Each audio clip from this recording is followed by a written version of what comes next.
But otherwise, just reach out to them and encourage them and keep blessing them with your presence. We're going to jump right into the next one. Y'all boys ready? Everybody else ready? All right, they're going to go one more time, and we're just going to run straight through this. So this is the order everything is going to go in. We're going to have young Harry, you're going to start us off. You ready for it? All right, she's like, yeah, I'm going to try it again. And then we got Andrew after that, Kiana after that, Cookie after that, and then Bella after that. And then we'll be halfway there.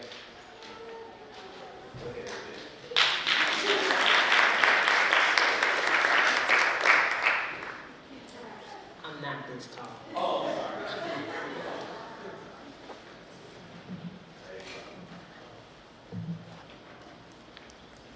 I gotta find my page again. But while I'm doing that, this poem was inspired by, actually, let me take that back. I wrote this poem, and then I had a devotion, and then the devotion connected to the poem. And I was like, oh, that makes more sense. So it's Women's History Month, and we are all about, oh my goodness, girl power, let's do this, like, let's go, you guys. And the scripture I got was Proverbs 31. Now, I never knew about Proverbs 31 women, even though that's what everybody in high school and middle school and college would be talking about. I want to be a Proverbs 31 woman. I'm like, yeah, me too, and I didn't know what it was. So then I had to read it because it was in my devotion. And when I read it in my devotion, then the speaker for the devotion connected it to men and women. And I found that interesting because I was like, okay, that means I started doing my checklist. Am I a girl that makes sure I'm showing love and that I have good character and that I'm working the field and that I'm not withholding different things and that one, it's interesting. And we just had to accept that that just wasn't going on just yet. But in the midst of that, what made it interesting was being able to realize that this can apply to men and women. So when I'm reading this piece, even though I'm going to be speaking as if I am a girl, because I am a girl, this applies to men and women. In fact, I want you guys to be thinking about it more so like, you are the bride of God. You are that sort of female. That's what I want you guys having in your minds when we're hearing these pieces. Please and thank you. Why does being a girl hurt so much? And so often? Yes, God indicated that childbirth would be painful. And I get that periods are connected to childbirth, but my heart wrenches and aches too often. And any sort of body ache feels like all these aches and pains are there all the time, and I feel responsible for everything when something goes wrong in a room, but can't stand when I do something right to assist someone else, help someone else, be what someone needs, a nurturer, a tutor, a listener, an unpaid counseling service, after services, after services, after services. And then when I want those things for myself, it feels like I'm being overbearing. Or asking for too much is just a lot of pain. Maybe that's why God made the first woman out of bones. They're brittle and crack under too much pressure, but encapsulate everything else that's vital. How neat. I'm a woman. Started out when I was about 11, 12 years old. Other girls, mamas, TTs, and cousins all told me not to act too grown, but I was considered grown when a grown adult was ready to grope my newly formed bee stings before they had even grown. Interesting, I'm a woman. Because I was taught to play with baby dolls and doctor sets instead of fire trucks and race cars. Plus side to society is that everyone's more woke now. So when I fell down and I scraped my knee and other girls and boys laughed at me, it was fine. I'm a woman. So I was raised up to try and fill in society's sublabels with all of the above. Godly woman, straight woman, gay woman, but lesbian is preferred. Businesswoman, kind woman, gentle woman. So my outward speech is deterred, and if not, wrath is incurred to anyone that may speak my name, speak with shame, speak any blame. I'm a woman. So my shoulders are distracting to the boys acting like men. And again, I have to repeat age-old mantras. You're strong and independent. You don't need no man. But man, it would be nice for a girl to chill out without feeling the lice invading her peripheral. Yeah, we see but I'm a woman. And it's not all bad, the swaying hips and easy laughter that encourage camaraderie of a gender until an offender says something that's not quite pro quo. Then the mumbles start to go, she do too much, she messy, she ratchet, she not even all that, she can hear you. Along with every other systematic ideology, you swear up and down that you hate. I'm a woman.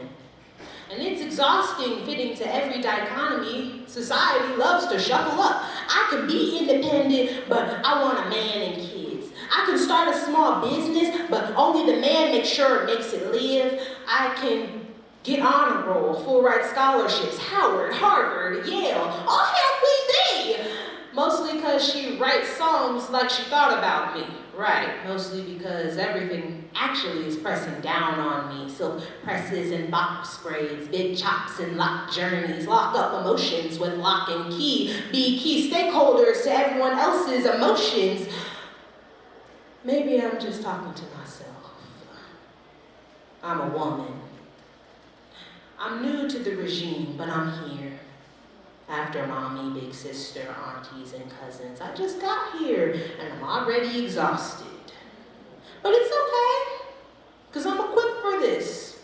Because the pain I experience is the equivalent of a mild heart attack. Because my body holds the resources to incubate life if I so chose, and still keep moving, keep improving, keep soothing. A special balm just for me, it's from Gilead. Place it right over my ribs, right? I'm a woman. But dang, do we make it look good? Thank you.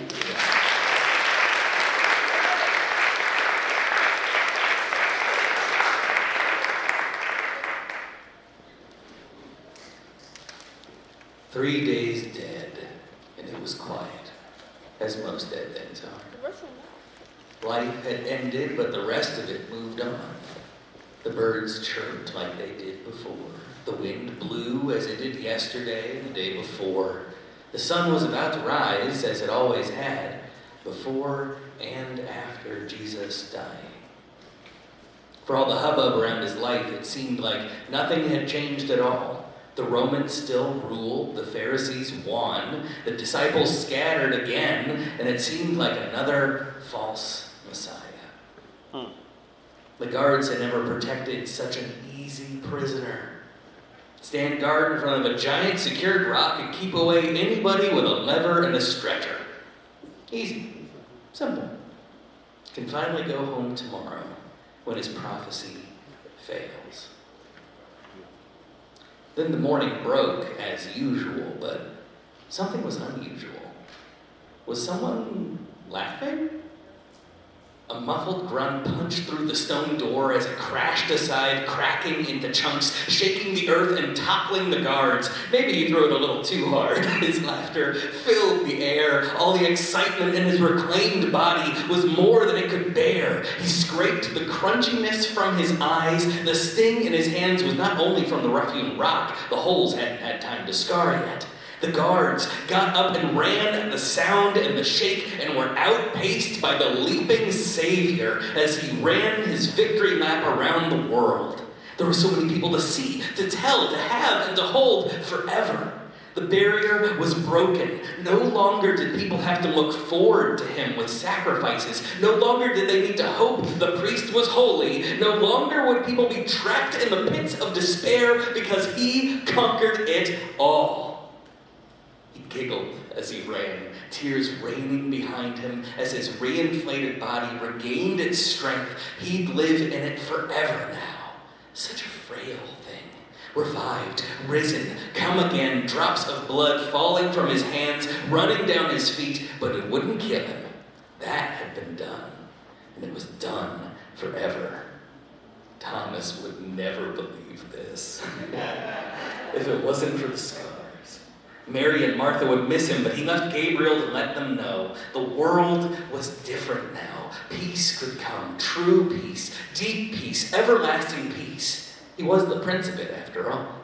But now he could love with justice. He could push beyond hope as he just made every hope a reality. He was sweating. It was hot. He was running, laughing all the merry way down the lane out into the wilderness. He passed people who thought he was crazy, people who rejected him, forgot him, people he loved, people he forgave, people who would be his brothers and sisters forever. He turned off the road and scraped his shin on a bramble. He tore through to the garden. The clutter of the town faded away as he ran further up and further in until there was silence. He was alone. His knees crunched in the same divots created when he sweat blood. But this time, arms raised to the heavens in joy, chuckling, wiping away blood and sweat and tears. This is what had been set before him. This is why he endured, so that everything would be destroyed on his back, so that everyone could come home, so that everyone could feast and be merry. And for the first time in 3 days, he could talk with his father. Hello, Abba, his laughter and crying mingled. I'm back.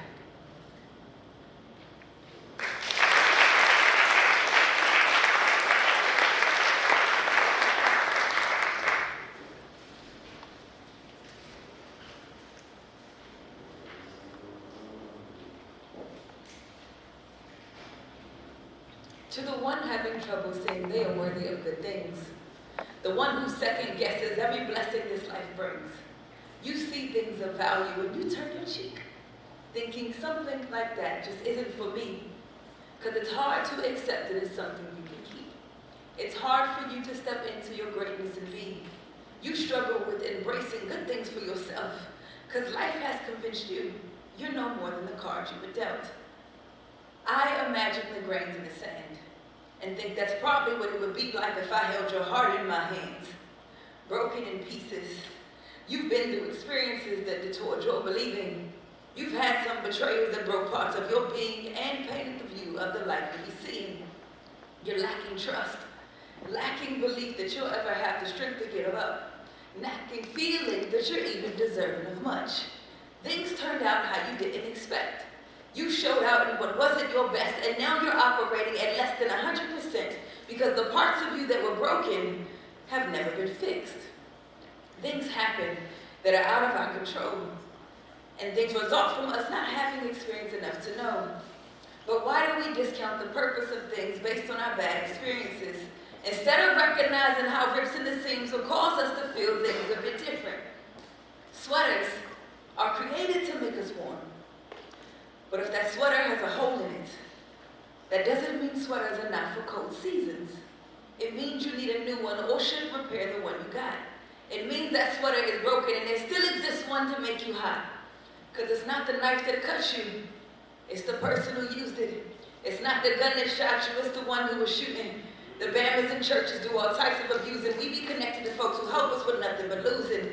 Shattered and jagged hearts, I've been cut by them all. People will tear you apart and laugh and turn back when you fall. But that doesn't mean conversions of things don't exist. It means you've been introduced to a lot of what ain't it. See, goodness is free. Goodness is something I hope you grow to believe in, because everything was created with goodness in mind. But caught in the world, you'll see less of a shine. Part of knowing what's real is recognizing what's fake. Knowing what is requires knowing what ain't. You gotta know what's for you and know what isn't. Learn to know purpose and the things that ain't in it. Stop letting encounters of this world dictate what's true. Separate what's happened from what things are designed to do, and from how all of these things were misused to hurt you. I apologize for every way this world and its people brought pain to your being, for no one ever showing you true faces of Jesus, for no one ever giving you hope to believe in. No matter what you feel, no matter what others say, no matter what you allow, and no matter what you portray, goodness was made for you. You've been deemed worthy, and there isn't a thing you can do to change what's true. So why question when good things happen? Or lose hope in what you don't see, when you can open your heart to your worth and take better steps to believe?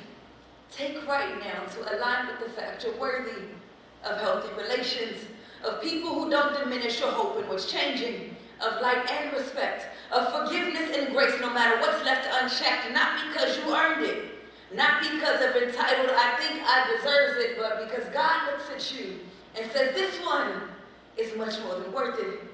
This one was made for joy. This one was made for peace. This one was made to stand and not sit at others' feet, so may today be a day you rise, where you don't let the world around you treat you like some cheap prize. Step out of your basement and really open your eyes, knowing that penthouse is yours for the taking, because you are worthy to taste the fruit of good things. So take time in your garden to plant the joy life should bring. Thank you.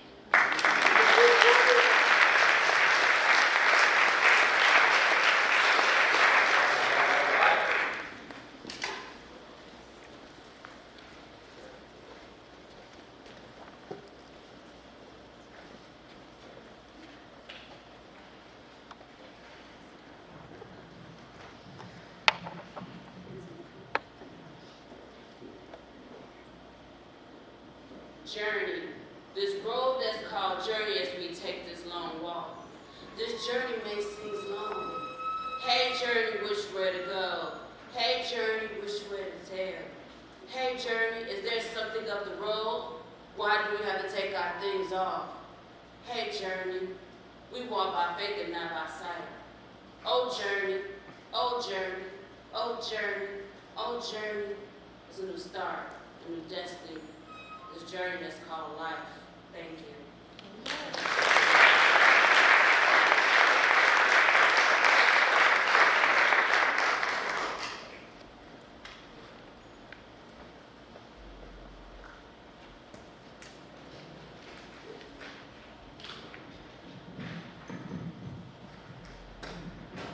Okay, I have two more, and these ones have titles. This first one is called Enough. Summer of 22. Hot days in swimming pool. Closed door, me and you, screaming on the floor. Bruised arms and carpet burns. I swear I still hurt from my own vocal cords breaking through. You said, this is good. You said, this is right. I know now you're wrong. That was my last fight. Ever since then, I've given you up. You're always the same. I'm never enough.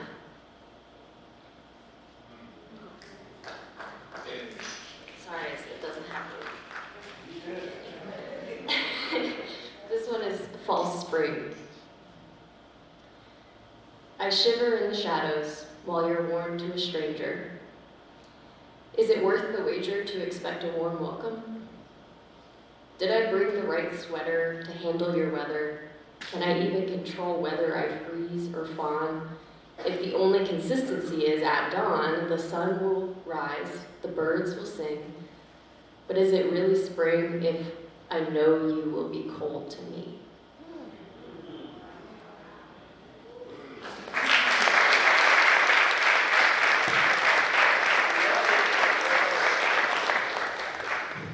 All right.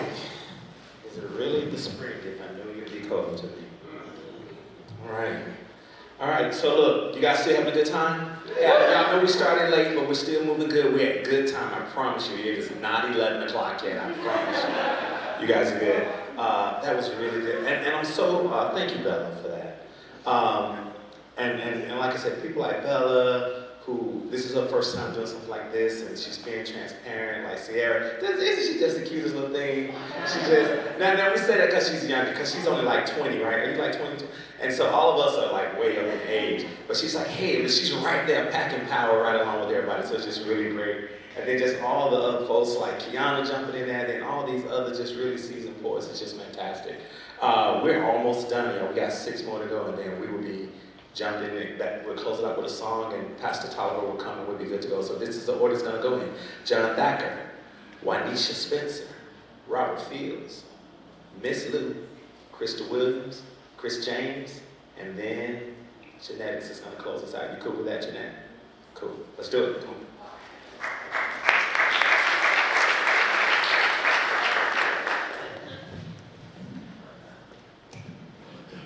Oh, I noticed I kept that collar popped. This next one,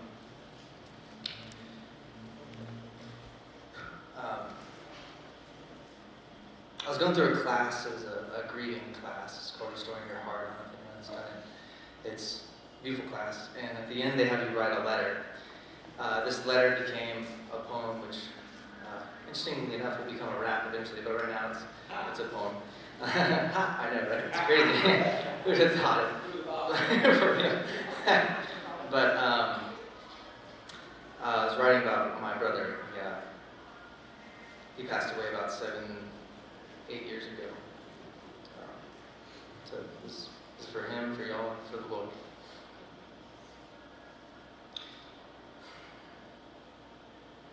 That's called Birds. Every day I just walked away. All the words I neglect to say, suffocating air, mechanical glare, the humbling stare. I couldn't stay, so I didn't. I couldn't handle, so I stepped aside, filled with pain, grief, and a helpless pride, living water drying up inside. I couldn't decide whether to put my faith to test, to put to rest the festering, blistering, invasive guess. It kept me heaving like a weighted vest, taking steps, claiming breaths, an impossible quest with twists and turns. I've got to learn to keep my composure. But what good is my composure if you're dead? And what good are all the verses that I've read when all I want to be is substitute instead? But then I'm selfish. I'm so selfish. Well, now you're gone and there's nothing left to say, except I'll miss you nearly every single day, and I avoid it nearly every single way, taking shots at trying anything that will give me a little relief, anything that will give me some peace. I'm asking, please, don't you see? The paralytic man stuck inside his plan, and the only person that I let in there was me. And the only person that I let in was a thief. It's like I gave him full permission and a key, drowning slowly in a vault of memories. Can you help me, please? Can you help me see? Can you help me be? What do you see in me? Now I'm left alone and my life's on pause. And I'm aching, burning, yearning, searching for a cause, but I know you never wanted that at all. I don't blame you, I just got through a 7-year stall. The world shakes and I don't really give a rip. My heart fades and I don't really see the point. The dream aches, a heart plays, and blood dries. A hope stains, the gold pays, and peace stays. How many of these are real? And why did they get left to me? Everyone knows compared to you, I'm weak.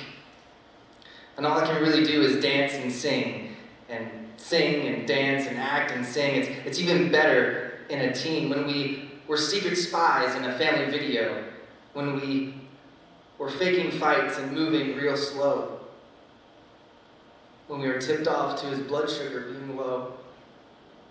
That's not my big brother. He would never treat me so.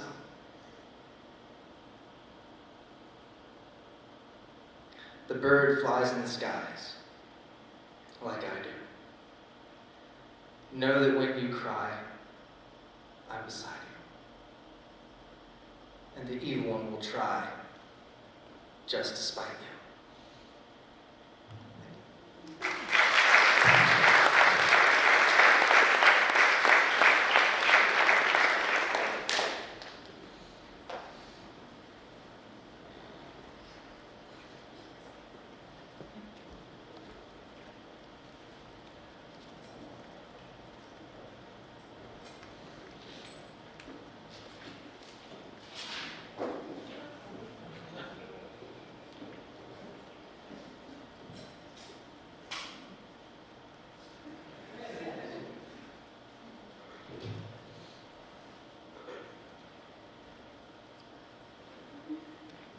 So for my last piece,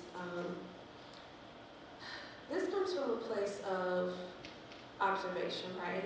So I think oftentimes when we see people who are walking out their assignment, sometimes we think that, oh my God, they're just so amazing, like God put a little extra something in the mix with them when He created them. And I think that we forget, as mentioned earlier by Crystal in her poem, that we forget to humanize people. There's nothing so great that anyone is doing. The only difference is they're trusting God and just walking out their assignment. So with that being said, in honor of Women's History Month, this is kind of my take on someone who I feel walked out her assignment.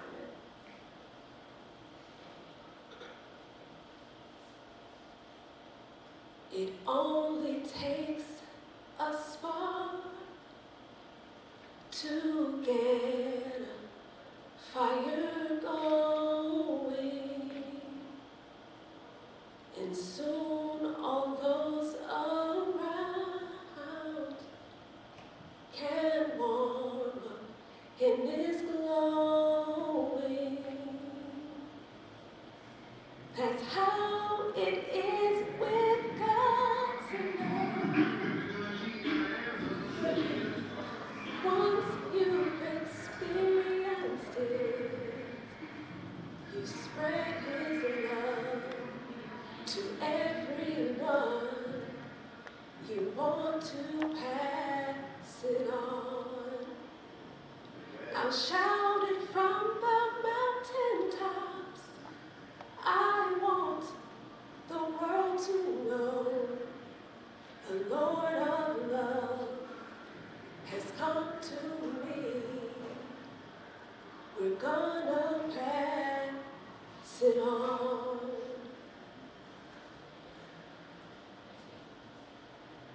One day, a queen followed a king and magic began to happen. Closed doors began to open and systems started unraveling. Dear Miss Coretta Scott King, if I could talk to you today, the first thing I would say is thank you. You see, I'll never know what it feels like to walk a mile in your shoes, choosing to move instead of resting in complacency. You are the living heartbeat behind Dr. King's dream. Despite how complex things may have seemed, you were there, marching, moving, standing, praying, organizing, listening, and you didn't waver.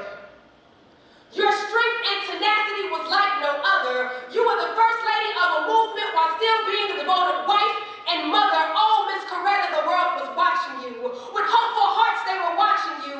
With tear-stained eyes, they were watching you as you stood there with hands and hearts interlocked with Dr. King.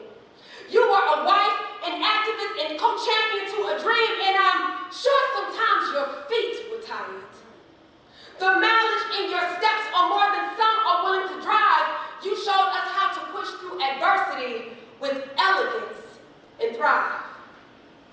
Then on April 4th, 1968, shots rang out across the balcony of the Lorraine Motel. The world lost a leader, you lost a husband. The world lost a voice, you lost a partner. The world lost a symbol of hope, and 4 little children lost a father. Yet you kept your composure. 2 days later, on April 6th, you appeared at Ebenezer Baptist Church to address a nation. You sat with Ralph David Abernathy to your left and delivered your first official statement. You said, I would have preferred to be at home alone with my children. But once again, I put aside traditional family considerations because my husband's work for people and for all poor people transcends our wish for privacy. You see, we can't afford to forget this. Now, on April 8th, 4 days after Dr. King's assassination, you went back to Memphis to lead a peaceful demonstration because the rights of Black sanitation workers was still a task at hand. You see, one thing I know is true. Dr. King's legacy will never die because you were determined to see it through. So on April 15th, 1969, the Martin Luther King Jr. Memorial Center was established. You see, memories soon fade when there's no trace of history. So you made sure everything was in place to preserve your husband's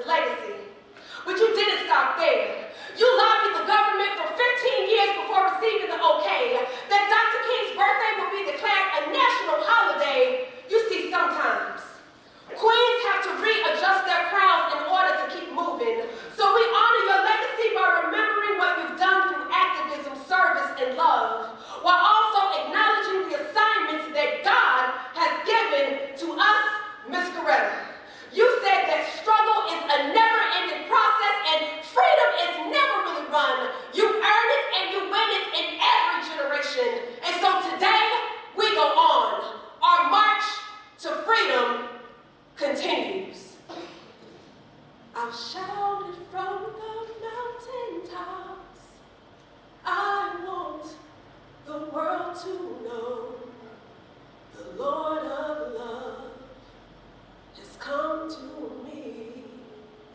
We're gonna pass it on.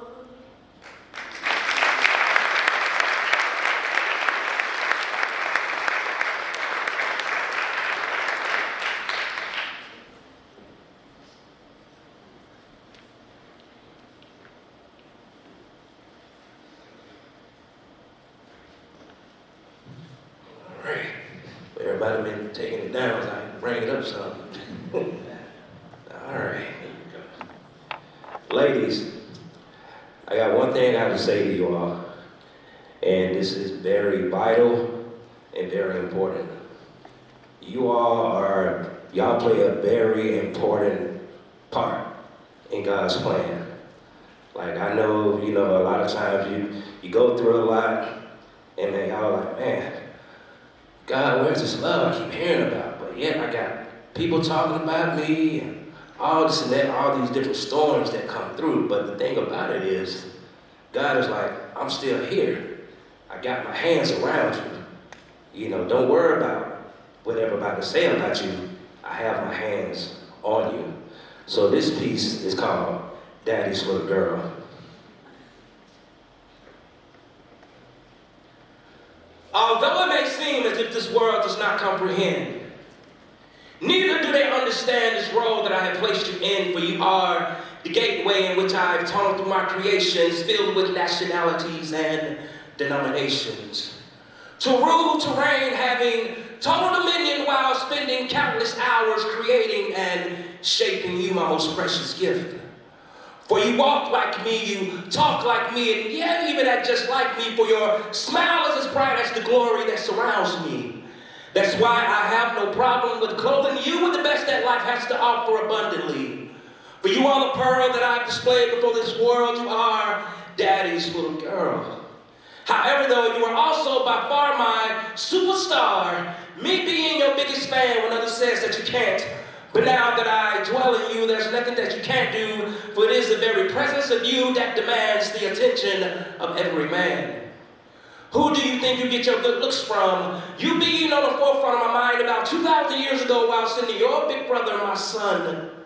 The very words that you speak are as sweet as the melodies that are produced from the grand piano keys, setting the attitude of the meanest meanie at ease.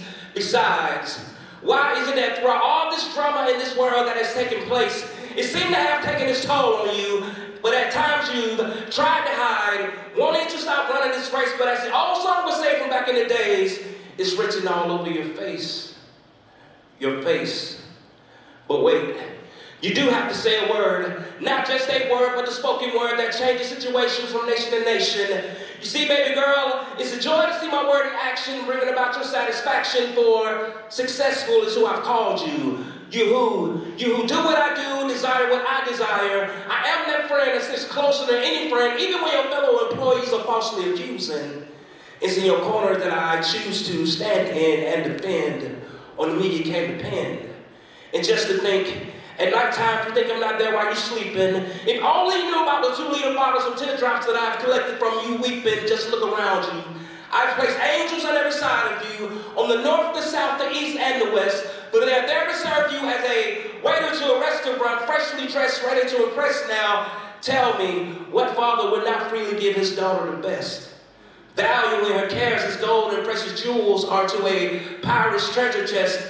Reminiscing back in the days when circumstances and situations of this world's superstition try to grab a hold of your attention, but like a champ, you stood there, unmovable, unbreakable, and always reliable, and me walking around bragging on you with my chest stuck out. As I stare into your eyes, I see my reflection. For you are my baby girl, there is no question. There's not even a day that goes by that I don't compose love songs of you, but this love that I have for you is as strong as the grip of King Kong. So come walk with me, talk with me, vibe with me as I lead you to your divine destiny, for you are Daddy's little girl.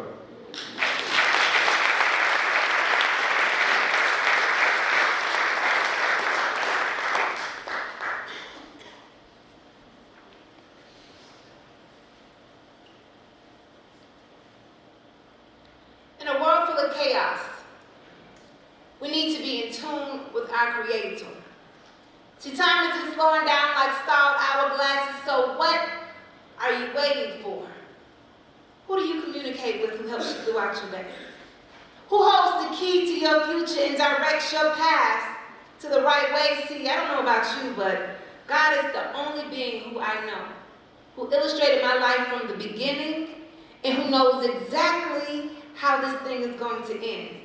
He is the only one who is capable enough to cleanse me of my sins. He is the greatest energy source that most of creation never plugs in.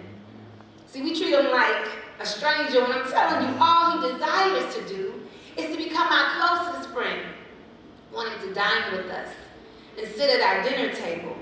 But most of us are too busy trying to get our own house in order that we unable but question. How you gonna get your house in order if you don't hire the right cleaning man? God is somewhere trying to cleanse you of all unrighteousness, but you somewhere too busy cleaning the ceiling fan. Now, I don't know about you, but I just want to be like Mary. Someone say Mary. Mary. Who took the time just to lie at Jesus' feet. And even though she had a whole bunch of stuff on her plate, she took that time to retreat so she could prioritize Christ, bask in his glory, soak up all his wisdom, and run out and tell his story. And oh, if you know it, what a great story it is. It's one of them stories that makes you want to be about your father's biz, but if I can be honest, lately I've been feeling like her sister Martha. Way too busy. Running around in circles, doing too much, getting dizzy, somewhere between cooking, cleaning, washing the dishes, walking the dog, going to work, going to school, doing play practice. I was forgetting to pray. I was forgetting that there was a better method in order to start my day. My life had become like so many people who fall into this daily routine, a routine that requires them to follow a checklist instead of checking into what true living means. Now my heart, I promise you, it longed to be close to the Lord, but I was a slave to obligations. I claimed to be about my father's business, but I wasn't in tune with his expectations. Rick Warren, y'all remember Rick Warren? He would write cliff notes in order for me to find my purpose. Because reading the Bible, let alone other books, was sometimes just not a part of my focus, and I promise you, I spent my whole life trying to be perfect at everything, that when I look back, I winded up perfecting nothing. But yet I had somehow managed to put my busy schedule before God, which really wasn't my intentions. I was operating off of old sermons while he was trying to get my present day attention, but now I was too busy listening to what everyone else wanted me to do that I developed this deaf ear to God. I was so busy using them as a spiritual hearing aid, listening to them like an old school iPod, when all the while, the true essence of God was just a nil or unflipped page away. So basically, I was saying a whole bunch of stuff about God, praise the Lord, hallelujah, but I had nothing anointed to say. But God was calling me, Luvinia Renee White, my whole government name, to have a closer relationship with him. He was saying, stop drowning in business and depend on me to swim. Take your Sunday Bible out the car and flip through its 66 books of wisdom. Fall on your knees in your prayer closet and let God whisper sweet nothings into your eardrum, because, baby, this world that we live in is full of chaos. Don't get so caught up in all your preparations, you lose sight of your purpose. Thank you. All right, ladies.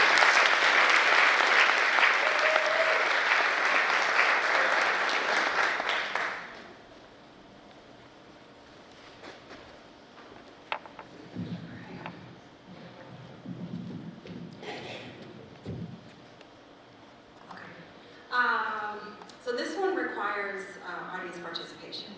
So I am going to, it's a call and response. So I'm going to say something and then you all will respond back to me. We're going to try it out before I start the poem. So I'm going to say, the revolution will not be televised. And you all are going to say, wake up, okay? So let's try it.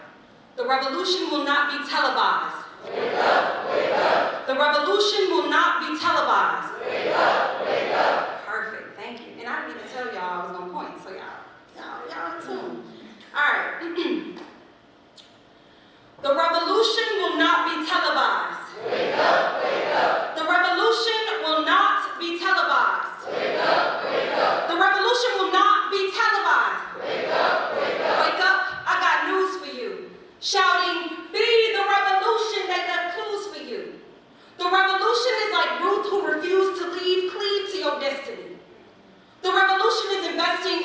everything, risking death like Esther did.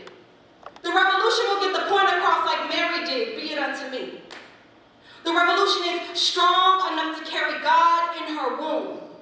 The revolution is bold enough to carry God in her womb, yet not consumed.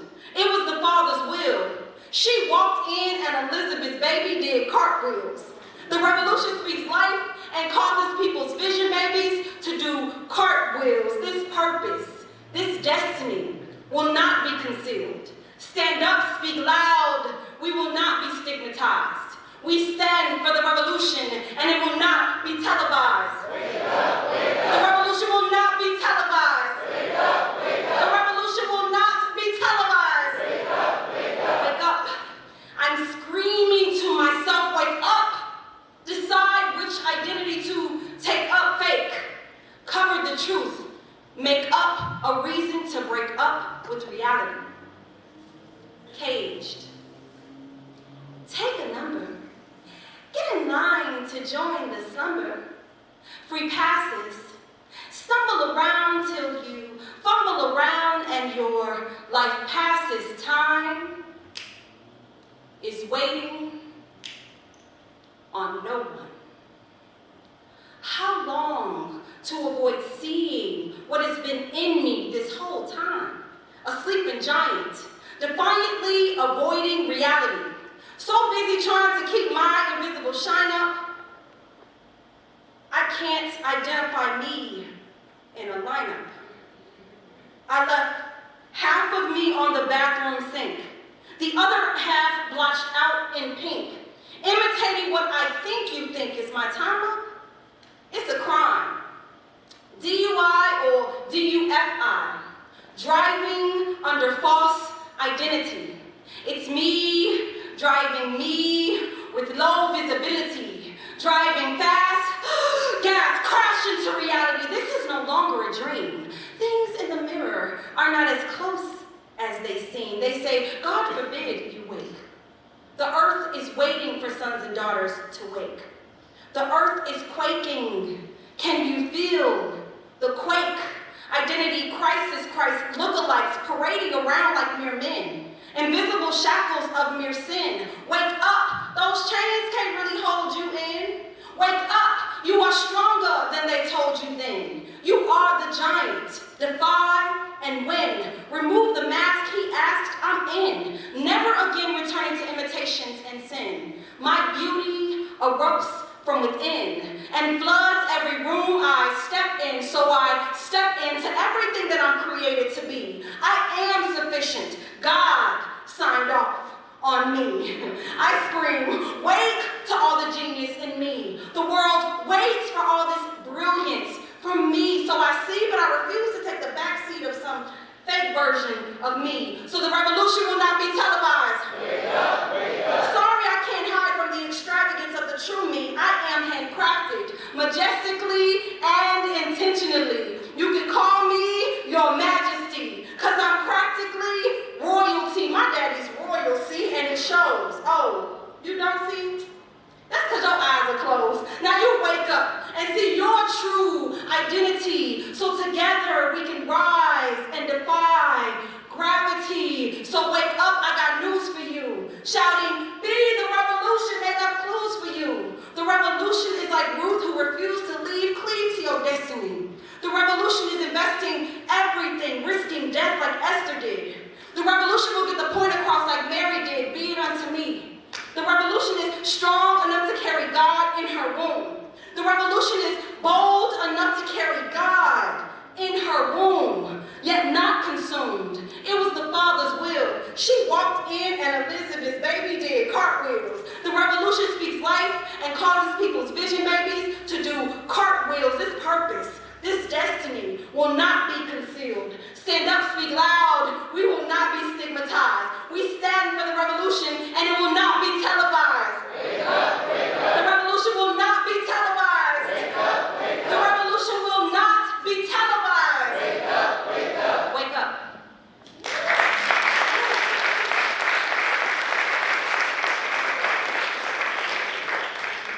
All right, Chris. We're gonna sing a song real quick. Y'all ready? Clear your throats out. Alright, by show of hands, if you ever felt like you were not enough, raise your hand if that's you. Alright, I'm not the only one. Raise your hand if you still got some healing to do from some things. You got some healing to do from some hurt. Alright, cool. So we're gonna sing this song, right? I'm gonna sing the song first, and you guys are gonna start singing the song right after me. Everybody say cool. You got a lot to smile for you. You got a lot to live for you. You got a lot to do, so you can't give up now. You got a lot to smile for you. You got a lot to live for you. You got a lot to do, so you can't give up now. One more time. You got a lot to smile for you. You got a lot to live for you. You got a lot to do, so you can't give up. Now look at your neighbor and sing it. You got a lot to smile for you. You got a lot to live for you. You got a lot to do, so you can't give up now. Give it up for yourselves, so that was give it up for yourselves. So as I transition into my poem, really quick church announcement for me. I wrote a book, this is book number 5. It's called Be a Man on Purpose, the manual for happy, healthy, holistic manhood. So I encourage all young men to grab this book, and old men, right? And women to grab it for a man if you love him, right? So I say that men are called to not only be builders and warriors, but to also be healers, but to also have fun in life while you do all of that good stuff, all right? Because we deserve to be happy, healthy, and holistic in our manhood. Can the church say amen to that? All right. So this poem is for everybody. It's called I Prayed For You. It's been a while since I last prayed for me. But last night I prayed for you. I prayed for your sanity to remain a resident. I noticed depression moved in. Made a house out of your heart. A backyard out of your mind. I watched happy knocking at your door, but you ain't got up off the couch to answer. Because you and anxiety and grief been busy watching the reruns of your downfalls. Depression has lowered the blinds and closed the curtains, allowing no light in your house. Your heart has become a dark space. A stranger to the other side of night. It appears that you become numb to the feeling, anything and everything is ugly. According to the windows or the eyes that you see out of, see, spring is no different from winter or fall. Leaves always fall. Grass ain't ever green. Flowers don't ever blossom to bloom. Ain't no sunshine even when she ain't born. I hear depression introduce you to old boy suicide. Say y'all be spending late nights together, talking about all the ways to visit death, like taking flights off top of a bridge, or driving into a lake, or cutting across your wrist, as if death was a mathematician and could somehow solve your problems. Last night I prayed for you, until my knees were bleeding from blisters. But when God finally showed up, he said you wouldn't even let him in. You told him that he wasn't welcome anymore. He said your company slammed the door in his face. Who was misery anyway? He ought to learn some manners. You need to learn to speak up for yourself and kick dude them out your house. Because it seems like every day there's a party being thrown in your mind. Your backyard is full of baggage, filled with lies and burdens that don't even belong to you. But somehow, you seem to always be the only one left to clean it up. Ain't you tired of having that reoccurring dream? You know, the one when it's flooding in your house, and then you notice all the water is actually your own tears, and the life jacket is full of weights, but you always put it on anyway, and you drown. Ain't you tired of drowning in your own tears? How long until you stop playing victim and finally swim? You know, dry land ain't far, the shore is right there, the sun been ready to set, but you gotta stop all of this rain. There's a rainbow after your storm, with a pot of gold and dancing leprechauns at the bottom. Can't you hear the ringing of church bells and choir singing, trying to cast out all of your demons? I hear them screaming and gasping for air. Stop letting your demons suck up all of your air. I hear that Happy, he really misses you. Said he wishes he could move back in and be friends like y'all were back before you allowed depression to be your roommate. I hear he don't pay rent anyway. You know, just smoking out of weed, leave ashes and seeds all around your house. You might as well kick him out. But Happy, he always provided you with nourishment, made sure you were full and fed. But nowadays, you so empty, so hungry, starving to be fed, to be with Happy again. You do know that Happy is literally on the other side of the door. And all you gotta do is get up off this couch and answer.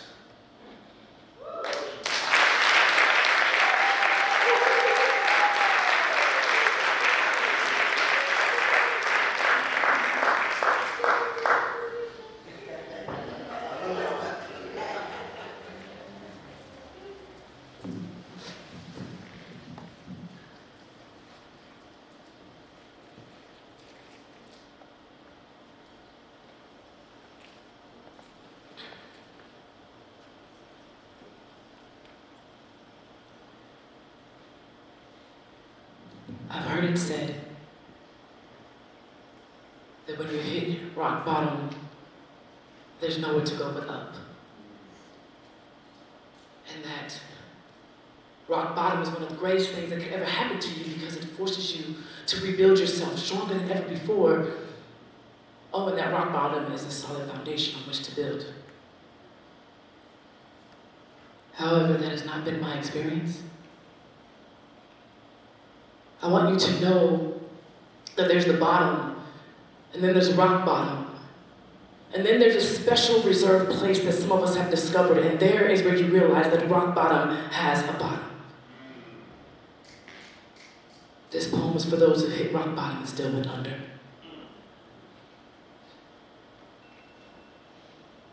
God is so good. God is so good. God is so good. He's been good to you. I mean me. What key should I sing this in? F, G, C. I've been taught what to say and sing, but what key do we play in order to access honesty? I'm sorry, am I deviating from the choreography? Okay, let's start this over. I'll try this again. It's your season. It's your season. It's your season. Funny, when they say that, it never ever sounds like a prolonged winter. More like eat, drink, and be Martha. It's your time. You've suffered long enough. He's doing it as you're sitting here. As a matter of fact, it's already been done. And while that may be true for some, what if that statement doesn't ring true for me or you? See, first, it was just cold. Then it began to rain. It poured and poured and poured so much I thought I missed the memo of gathering a male and female animal of each kind. Still, I wasn't too shaken. I was taught very young to see the rainbow in the sky. So I looked up from time to time in expectation of that promise. But instead, it began to snow. Just for me, though. Crying out only resulted in avalanche, pushing me further and further and further to the bottom. Have you ever had to watch someone take sweet rest in the sweet, serene hand of spring, while you stood Elsa in winter, and all they keep telling you to do is to let it go? Have you ever had to watch someone else receive what you've been asking God for, a heavy Hannah heart? And it really ain't about the fact that you ain't genuinely happy for them. It's just about the fact that you feel like you've been forgotten by Him. And this may be an oxymoronic statement because I truly believe He is omnipresent everywhere at all times. But also, God, are you? See, I'm wondering where you are. Because God, I don't see you. Where are you? And so I said, simply just wondering completely, when are you going to show up? And so I scale it back. And I sit specifically and wonder. See, there's this script that I'm very familiar with. I mean Bible. Behold, I'm with you always, even until the end of the line. God is our refuge and our strength, a very present help in times of line.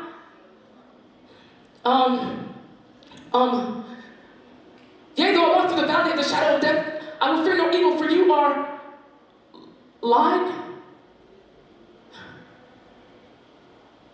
See, I'm wondering, like, why I can't seem to grasp what you've been telling me. Can you understand the mental fit it can be? Can you understand the mental fit? Can you understand the mental fit it can be when life has gotten so brutally bad that you believe it just has to get better, but instead it keeps getting worse and worse, and somehow me knowing that you're all knowing is supposed to bring me some peace, but it's only bringing me frustration because so I am actually suffering like badly, and you're just watching me, knowing, and now I'm supposed to come pray to you about what you already know? No, God, where are you?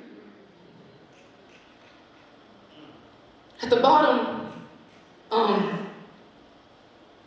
you call on a good friend. At rock bottom, you call a close companion. You know who's at the bottom of rock bottom with you? Absolutely no one. So God, I'm asking again, where are you? Because I'm hurting. At the bottom of this bottom in this cold cave of confusion, I got abrasions from what they saying. When are you showing up? Like, do I need to have like punctures? Because I got some like at every juncture. Like, I suffered blunt force trauma from the one I loved, and now my heart has been ruptured, and my mom died suddenly, and that's a gunshot wound, and I had some friends that I thought had my back. I ended up stabbed, and now my lungs are collapsed. And now, he says, you're bleeding, but I bled, died, resurrected. You're bleeding, but you're not dead, soldier. Get in line. Look alive. And while we're asking questions, where are you? Still wet with the morning dew of fig leaves? With the way you try to conceal yourself instead of casting yourself on the mercy seat? Where are you? The one who wants to decide for herself what is and isn't blessing. The one who wants to share in the power of my resurrection, but never the fellowship of my suffering. Where are you? The one who loves the story of Job, but does not want to be counted in when it comes to the question, have you considered my servant? See, you have a lot of questions, and you think that you feel forgotten. It wasn't until everybody failed you that you truly called on me. I was your last option. Have you ever wanted to consider how you like to play God and decide how you want to experience me? Like you want to know me figuratively. Like if I gave you everything you ever wanted, how would you know how to depend on me? Be it far from your human mind that I'm using suffering to draw you closer to me. Dare I consider you blessed to be counted of one who's worthy of suffering? Dare I say that if you never faced trials, you would long for this earth more than the heavenly?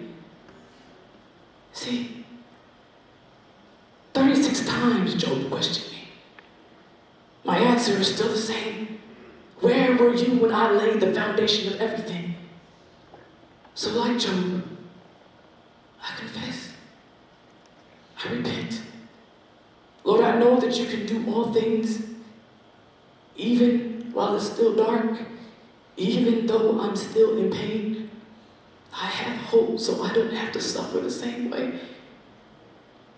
And like the Hebrew boys, I know that you are able to save, but I give you my even if. Because even if you don't, it does not take away from the truth that God is so good. God is so good. God is so good. He's been.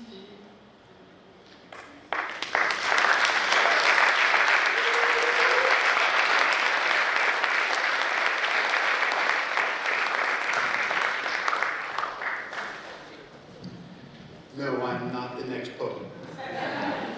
And you really don't want that. I just want to take a moment. My name is Tolliver Wells. I'm the senior pastor here at Ponce Pres. And I just want to say thank you so much for coming out. And let's give a round of applause for all the folks.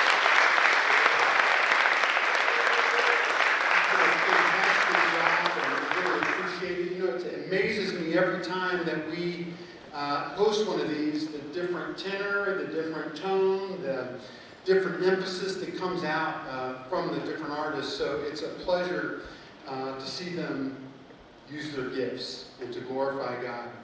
I want to highlight, however, the last one that was given, the last presentation that was just given tonight. One of the things that we do here at Ponce Church is that we expect people to find themselves in a place at some point in time where they're asking the question, God, what are you doing? Especially when you look around the world, or bombs are flying all over the place, there's war, there's unrest globally, in all kinds of different ways. It begins to force us to beg the question, God, what are you doing? And as her poem highlighted, we asked the question, is God good? And one of the things that we do here, we try to do once a year, is we try to host a thing called doubt groups, where we give people in our congregation and anybody within the city who are struggling with, man, I can't make sense of what God's doing. They don't have the nuance that lady shared of understanding God's goodness, that they need help. You might be one of those people that you're struggling right now with making sense of what God's doing in your life and around your life. If that's you, we are going to be starting up here in the next couple weeks a doubt group where people can come in. It's basically a Daniel in the lion's den. You come in and you ask any question that you want, and we work together to try to make sense of what is God doing as we look at the Word of God and as we pray, as we encourage one another to navigate these uncomfortable places where life's not making sense. If you would be interested in that, how would they get in touch with us? Two ways. One, either check our Ponce Facebook page, Ponce Church Atlanta Facebook page, or check the Instagram page. There will be a flyer and a date on that. Also check the Ponce Church ATL website. Yes, to be there. you can check our website, poncechurch.org. Thanks again for coming. Appreciate it, and hope you had a great time. Amen. Okay, guys. Hey, look, I know you guys have been a blessing for being able to hang, especially the traffic can already wear on you. So go ahead and stand. Let's stretch. We're going to sing out this one song called God Is, and then we're going home after you guys eat the rest of this. Let's get it. Come on.